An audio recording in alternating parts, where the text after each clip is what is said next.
Hello students, welcome to आव्या classes. प्यारे बच्चों, आव्या क्लासेस में आपका बहुत बहुत स्वागत है। और इस वीडियो में हम लोग देखने वाले हैं section 4.5 resolution of vector. So resolution का मतलब क्या होता है? ब्रेक करना।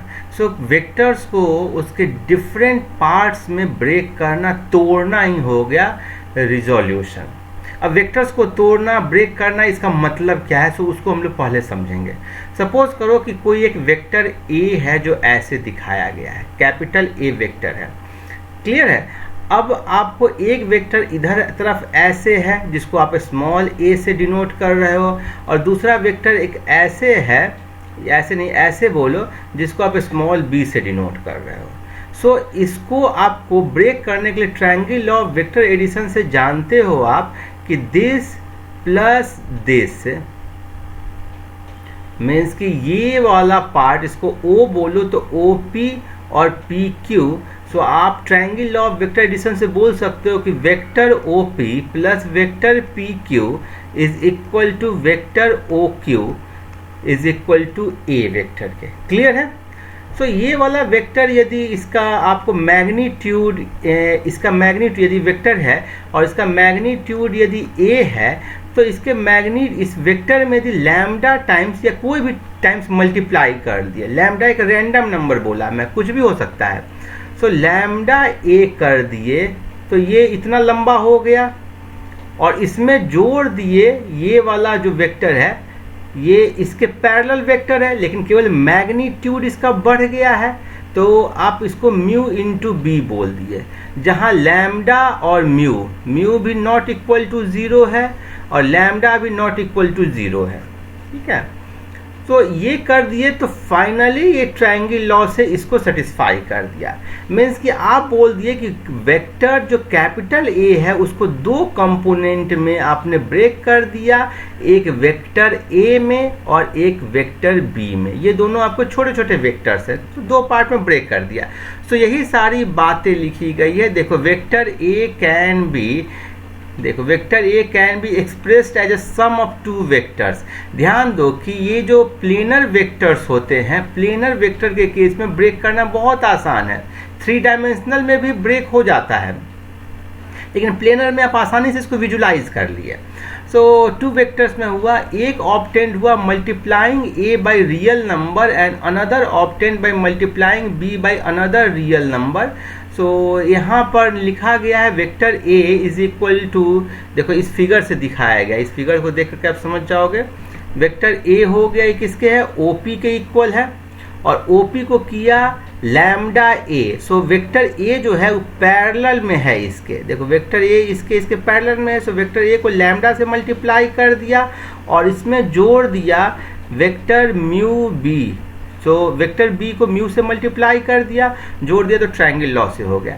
सो क्लियरली इसका दो कंपोनेंट निकल करके आया। पहला कंपोनेंट था ए वेक्टर, दूसरा कंपोनेंट था बी वेक्टर, और ये सब जो मल्टीप्लाई किए ये सब इसका कोएफिशिएंट्स हैं। So where lambda and mu are real number और vector a can be written as lambda a plus mu b. अब ये चीज हुआ कि आपने दो कंपोनेंट्स में ब्रेक तो कर दिया, लेकिन हम लोग एक स्टैंडर्ड प्रोसीजर फॉलो करते हैं और वेक्टर को 3 परपेंडिकुलर कंपोनेंट्स में ब्रेक करते हैं। किसमें ब्रेक करते हैं? 3 परपेंडिकुलर कंपोनेंट्स। ये प्लेनर है तो हम लोग इस यहाँ पर 2 ही देखेंगे। सो आपको रेक्टेंगुलर कोऑर्डिनेट एक्सिस है, ये आपको एक्स एक्सिस है, ये वाई एक्सिस है, और ये जेड एक्सिस है। सो किसी वेक्टर्स को आप ना इसी एक्स वाई जेड के अलॉन्ग आप ब्रेक करते हो। अब एक्स वाई जेड के अलॉन्ग जो वेक्टर होते हैं, जैसे वहाँ पर स्मॉल ए था, स्मॉल बी था, यहाँ पर क्या वेक्टर है? सो यहाँ पर एक यूनिट वेक्टर होता है। अब ये यूनिट वेक्टर क्या है? ऐसा वेक्टर जिसका कि मैग्नीट्यूड 1 हो। नाम क्या हुआ? Unit vector. और यूनिट वेक्टर का मैग्नीट्यूड हो गया 1 और डायरेक्शन दिखाता है केवल। सो एक्स एक्सिस के अलोंग जो यूनिट वेक्टर है उसको आई बोलते हैं, और डिनोट कैसे करते हैं? इसके ऊपर एक कैप दे देते हैं, इसको एक टोपी पहना देते हैं। तो जब भी किसी वेक्टर को टोपी पहनाओगे, इसका मतलब क्या है? आपने उसको टोपी नहीं पहनाया, बल्कि उसको यूनिट बना दिया। उसको टोपी पहना करके बोल दिया कि अब तुम्हारा मैग्नीट्यूड 1 ही रहेगा, अब मैग्नीट्यूड इससे ज़्यादा नहीं होगा। सो आई कैप का मैग्नीट्यूड हो गया 1 के इक्वल। वैसे ही वाई एक्सिस के अलोंग जो होता है उसको हम लोग जे कैप से दिखाते हैं। सो ये हो गया आपको जे कैप, और जेड एक्सिस के लॉन्ग होता है उसको के कैप से दिखाते हैं। So clearly the magnitude of I cap is 1, magnitude of J cap is 1, और मैग्नीट्यूड ऑफ के कैप भी आपको 1 के इक्वल होगा। क्लियर है? ये केवल डायरेक्शन दिखाने के काम में आता है। तो अब जैसे मैं बोल दूँ 3i, तो इसका मतलब क्या हो गया, ऐसा वेक्टर जिसका मैग्नीट्यूड 3 है और वो एक्स एक्सिस के लॉन्ग है, मतलब ये वेक्टर हो गया 3i। यदि मैं बोलूँ 3j तो कौन सा वेक्टर होगा, या 2j बोलूँ तो ऐसा वेक्टर जिसका मैग्नीट्यूड 2 है और डायरेक्शन क्या है, वाई एक्सिस के लॉन्ग है। तो क्लियरली ये जो यूनिट वेक्टर है वो क्या होता है, vector of unit magnitude and points in the particular direction. So ये डायरेक्शन दिखाता है, इसका कोई डायमेंशन नहीं होता है, कोई यूनिट नहीं होता है, केवल डायरेक्शन दिखाने के काम में आता है। और ये एक्स एक्सिस के लॉन्ग को हम लोग आई बोलते हैं, वाई एक्सिस के लॉन्ग को जे बोलते हैं, जेड एक्सिस के लॉन्ग को के बोलते हैं। अब चूंकि यूनिट वेक्टर है तो इसका मैग्नीट्यूड 1 के बराबर हो गया, ठीक है। और क्या चीज़ हो गया, जो आपको मालूम है एक्स एक्सिस, वाई एक्सिस और जेड एक्सिस, ये सब क्या है, एक दूसरे से परपेंडिकुलर है। मीन्स कि एंगल कितना बनाते हैं, 90 डिग्री बना रहे हैं। सो जब 90 डिग्री ये बना रहे हैं तो मीन्स जो यूनिट वेक्टर है वो भी एंगल क्या बना रहे होंगे, 90 डिग्री बना रहे होंगे। So these unit vectors are perpendicular to each other. So आप बोलोगे कि i vector cap is perpendicular to vector j cap is perpendicular to vector k cap, सब परपेंडिकुलर हैं एक दूसरे से। इनको कैप देते हैं ऊपर में ताकि ये अलग वेक्टर से डिस्टिंग्विश हो जाए, ठीक है। अब हम लोग चूंकि मोशन इन 2 डायमेंशनल देख रहे हैं तो हमें 2 ही यूनिट वेक्टर चाहिए होगा। सपोज करो कि कोई वेक्टर यदि एक्स वाई प्लेन में है, सपोज करो कि ये वेक्टर है जो कि एक्स एक्सिस है और वाई एक्सिस के लॉन्ग है, तो ऐसे है वेक्टर। तो इसमें दिखाने के लिए आपको क्या चीज़ चाहिए होगा, आई चाहिए होगा और जे चाहिए होगा। यदि कोई वेक्टर आपको एक्स जेड प्लेन में, इसमें प्लेन में ऐसे है, इसको दिखाने के लिए आपको क्या चाहिए होगा, आई चाहिए होगा, के चाहिए होगा। कोई वेक्टर इस प्लेन में है ऐसे, तो इसको आपको वाई और जेड चाहिए, तो आपको चाहिए जे और के, ठीक है। सो क्लियरली आप ये दो यूनिट वेक्टर से हो जाएगा। If you multiply a unit vector से vector n by scalar then result is also a vector. किसी भी यूनिट वेक्टर को हम लोग ले लें, सपोज करो कि कोई एक वेक्टर a माने और इसी के अलोंग हम यूनिट वेक्टर ले लें, इसी के अलोंग हम यूनिट वेक्टर ले लें, इसको हम लोग a कैप से दिखाएं। सो इसका मतलब क्या हो गया कि a कैप का मैग्नीट्यूड कितना होना चाहिए, a कैप का मैग्नीट्यूड होना चाहिए आपको 1 के इक्वल, क्योंकि a कैप आपको यूनिट वेक्टर है अलोंग a। सो इसको कैसे लिखोगे, सो लिखोगे इसको a cap is equal to vector a divided by magnitude of vector a। एक ए कैप क्या लिखे, vector a divided by magnitude of vector a. क्यों, क्योंकि जब इसका आप मैग्नीट्यूड लोगे तो इसका मैग्नीट्यूड क्या हो जाएगा, magnitude of vector a divided by magnitude of vector ए, और ये हो जाएगा 1 के इक्वल। तो क्लियरली किसी वेक्टर को उसके मैग्नीट्यूड से डिवाइड कर देते हैं तो उसका तो जो बनता है वो यूनिट वेक्टर होता है, जो केवल डायरेक्शन दिखाता है और जिसका मैग्नीट्यूड 1 के इक्वल होता है। क्लियर है, समझ गए। अब मान लेते हैं कि हम इस ए कैप को मैं मल्टीप्लाई कर दिया इसके मैग्नीट्यूड से। सो ए कैप को यदि मैं मल्टीप्लाई कर दिया, ए कैप को मल्टीप्लाई कर दिया मॉड ए से, तो ये क्या बन जाएगा, ये आपको वेक्टर ए बन जाएगा। क्लियर है।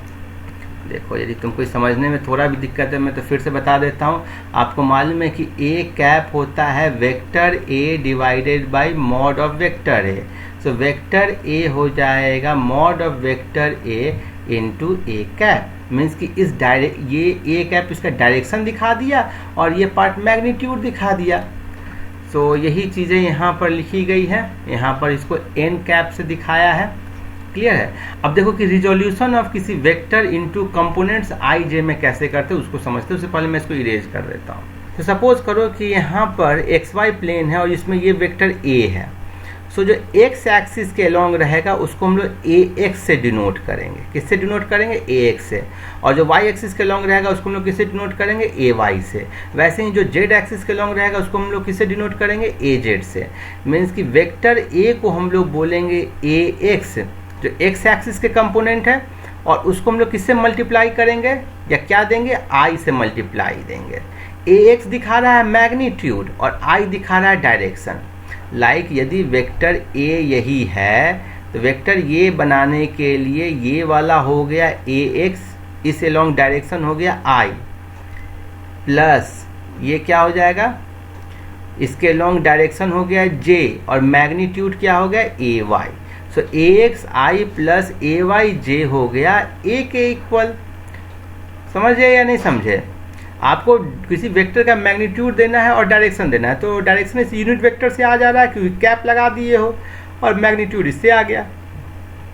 अब ये देखो, यदि ये एंगल थीटा रहेगा, यदि ये एंगल थीटा रहेगा तो ये एंगल कितना हो जाएगा? देखो, यदि कोई आप जानते हो ये एंगल थीटा रहे, ठीक है, सो कॉस थीटा कितना होता है? ये रहे ए एक्स, और मैं मैग्नीट्यूड की बात कर रहा हूँ। इसका मैग्नीट्यूड है ए एक्स, इसका मैग्नीट्यूड है ए, और इसका मैग्नीट्यूड है ए वाई। ठीक है, सो आप क्या करोगे? चूंकि ये ए वाई और ये ए वाई सेम है, सो आप यदि कॉस थीटा लोगे तो क्या होगा? ए एक्स बाई ए होगा, और साइन थीटा लोगे तो ए वाई बाई ए होगा। सो ए एक्स हो जाएगा ए कॉस थीटा और ए वाई हो जाएगा ए साइन थीटा। सो आप लिख सकते हो vector a is equal to a cos theta i plus a sine theta j. और मैग्नीट्यूड कैसे निकालते हो? मैग्नीट्यूड निकालते हो, देखो दोनों चूंकि परपेंडिकुलर हैं, इसमें यदि निकालना होगा इसका लेंथ, यदि पाइथागोरस आपको थ्योरम से निकालना हो तो क्या करोगे? Square root a x square plus a y square, क्योंकि दोनों परपेंडिकुलर है। ठीक है, आई और जे दोनों परपेंडिकुलर है। सो आप हमेशा निकालोगे इस वेक्टर का, जब कंपोनेंट और आई और जे में ब्रेक कर दिए तो आप मैग्नीट्यूड निकालोगे square root a x square plus a y square, that is a square cos square theta plus a square sine square theta, a square के इक्वल हो गया। तो हमेशा ध्यान देना, यदि एक्स एक्सिस के लॉन्ग कंपोनेंट दिया जाए, वाई एक्सिस के लॉन्ग कंपोनेंट दिया जाए, तो ए निकालने के लिए स्क्वायर करके ऐड कर दोगे। सपोज करो कि कोई वेक्टर है जिसमें मैं ए वाई है और ए जेड है, तो वेक्टर ए निकालने के लिए क्या करोगे? स्क्वायर रूट ए वाई स्क्वायर प्लस ए जेड स्क्वायर। क्लियर है? समझे नहीं समझे? अभी एंगल कैसे निकालोगे? वेक्टर में केवल आपको कोई यदि वेक्टर में बोल दूं कि ये एक वेक्टर है तो केवल मैग्नीट्यूड नहीं निकालना है, मैग्नीट्यूड तो आपने निकाल लिया स्क्वायर करके ऐड करके, डायरेक्शन भी बताना होगा। सो डायरेक्शन जनरली हम लोग टैन थीटा से दिखाते हैं। तो टैन थीटा कितना हो जाएगा? देखो इस फिगर को देखो, टैन थीटा कितना हो जाएगा? A y by a x. तो टैन थीटा हो गया a y by a x और थीटा हो गया tan inverse a y by a x. तो एक एग्जाम्पल से हम लोग समझ लेते हैं, इनफैक्ट 2-3 एग्जाम्पल से हम लोग समझ लेते हैं, बहुत आसानी से आपको मज़ा आने वाला है। सो ये मान लो कि ये एक्स एक्सिस है, ये वाई एक्सिस है, ये जेड एक्सिस है, और इसमें मैं ऐसे लिखूँ इसको, ये 2i प्लस 3j, और आपसे पूछूं कि इस वेक्टर का मैग्नीट्यूड और डायरेक्शन क्या है, तो मैग्नीट्यूड निकालने के लिए square root 2 square plus 3 square कर दोगे, that is square root 4 plus 9 कर दोगे, स्क्वायर रूट 13 बोल दोगे। और डायरेक्शन कैसे निकालोगे? सो टैन थीटा, पहले आप y कंपोनेंट ले लोगे फिर आप x कंपोनेंट ले लोगे। So 3/2 that is theta is equal to tan inverse 3/2 from x axis. आप जिस एक्सिस से लिए हो ना उसको नीचे में रखे। सपोज करो कि YZ प्लेन में कोई रहे एंगल, ऐसे रहे, भाई YZ में भी तो पूछ सकता है, हमेशा XY में पूछे कोई जरूरी तो है नहीं। और ये पूछ दे 4i प्लस 4j, देखो y इस YZ प्लेन में होगा तो j और k रहेगा, तो 4j प्लस 3k मान लो। तो आप कैसे निकालोगे? आप पहले मैग्नीट्यूड निकालोगे, square root 4 square plus 3 square, that is हो गया 5। और डायरेक्शन निकालने के लिए किससे आप एंगल दिखाना चाहोगे? यदि y एक्सिस से दिखाना चाहोगे तो ये एंगल लोगे, ठीक है, और इस एंगल के लिए क्या लोगे? कौन कौन कंपोनेंट होगा, जिस लाइन से ले रहे हो ना उसके कंपोनेंट को नीचे रखना है। तो हम y एक्सिस से ले रहे हैं तो tan थीटा हो जाएगा, tan theta is equal to, चूंकि y एक्सिस से ले रहे हो तो y एक्सिस के पार्ट को नीचे रखो। देखो क्यों नीचे रखें, यहाँ पर फिगर से और अच्छे से समझ में आ जाएगा। देखो ये था, ये है और ये है। तो ये वाला आपको z एक्सिस वाला कंपोनेंट है 3, और ये आपको y एक्सिस वाला कंपोनेंट है 4, और ये एंगल है थीटा। तो tan थीटा हो गया 3/4 और थीटा हो जाएगा tan inverse 3/4 from y axis. ठीक है, ऐसे ही यदि आपको ये वाला निकालना हो, सपोज करो कि मैं आपको एक फिगर देता हूँ ये वाला लाइन, ठीक है, और इसका मैं बोलता हूँ चूंकि I होगा और इधर k होगा तो इसका मैग्नीट्यूड आपको, इसको मैं दूं वैल्यू ऐसे, सपोज करो कि 3i + 4k, और मैं तब आपसे पूछूं कि इसका डायरेक्शन क्या होगा और मैग्नीट्यूड क्या होगा, ये मुझे कमेंट करके आप बताना। क्लियर है? सो हम लोग समझ गए कि डायरेक्शन और मैग्नीट्यूड कैसे निकलता है। आपको यदि 3 डायमेंशनल होगा तब कैसे निकालोगे, तो मैं इसको इरेज कर देता हूँ फिर आपको बताता हूँ। तो आपको कोई एक वेक्टर है, यहाँ पर वेक्टर ए, देखो यहाँ पर वेक्टर ए है जो कि x एक्सिस से एंगल बना रहा है अल्फा, y एक्सिस से एंगल बना रहा है बीटा, और z एक्सिस से एंगल बना रहा है गामा। ठीक है, आपको इसको विजुलाइज करने में दिक्कत हो तो देखो इसको 2 कंपोनेंट में ब्रेक करो। एक कंपोनेंट y एक्सिस के लॉन्ग ब्रेक करो, और y एक्सिस के लॉन्ग चूंकि बीटा बना रहा है तो ए वाई का वैल्यू कितना होगा, a cos बीटा। क्लियर है? और इसका जो दूसरा वाला पार्ट होगा वो ये होगा, इसको फर्दर आप ax में ब्रेक कर सकते हो, ay में ब्रेक कर सकते हो, लेकिन इतना करने की भी ज़रूरत नहीं है यदि एंगल दिया जाए तो। सो ये अल्फा एंगल बना रहा है तो ax क्या हो जाएगा, a cos alpha, gamma angle बना रहा है तो az हो जाएगा a cos गामा। ठीक है, तो क्लियरली इसके कंपोनेंट्स क्या होंगे, क्योंकि एंगल दिया गया है तो कंपोनेंट्स क्या हो जाएंगे, a cos alpha, a cos beta, a cos gamma. और आप यदि इसको लिखना चाहोगे वेक्टर को फॉर्म में तो कैसे लिखोगे, vector a is equal to axi plus ayj plus azk, और ये हो जाएगा a cos alpha i plus a cos beta j plus a cos gamma के। क्लियर है? सो मैग्नीट्यूड निकालने के लिए स्क्वायर रूट करके सबको ऐड कर दोगे, a square cos square alpha plus a square cos square beta plus a square cos square gamma.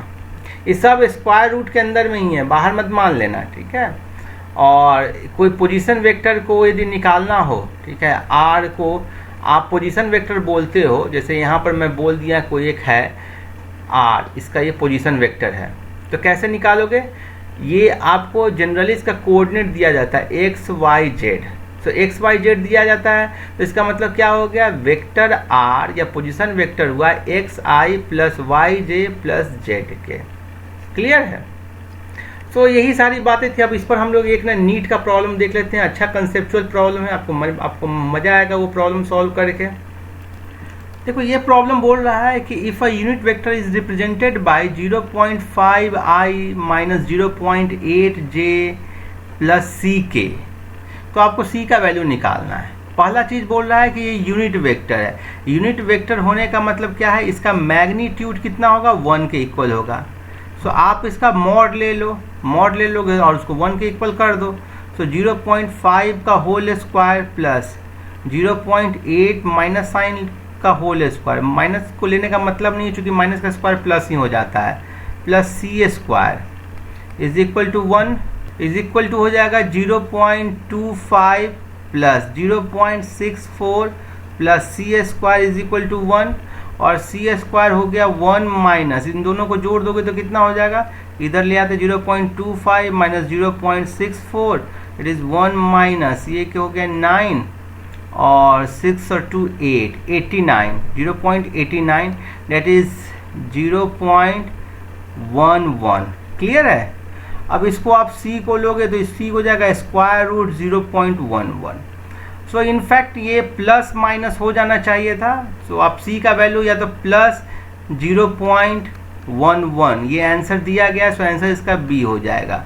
तो कितनी आसानी से समझ गए। यदि आपको यूनिट वेक्टर का कंसेप्ट मालूम है ना, तो इस टाइप के प्रॉब्लम आपसे चुटकियों में सॉल्व हो जाएंगे। सो मेरे ख्याल में रिजोल्यूशन ऑफ वेक्टर को आप समझ गए होंगे, कैसे वेक्टर को उसके कंपोनेंट्स में, पार्ट्स में ब्रेक करते हैं। कुछ भी डाउट होने से मुझसे कमेंट करके पूछिएगा। Keep watching, happy learning, thank you.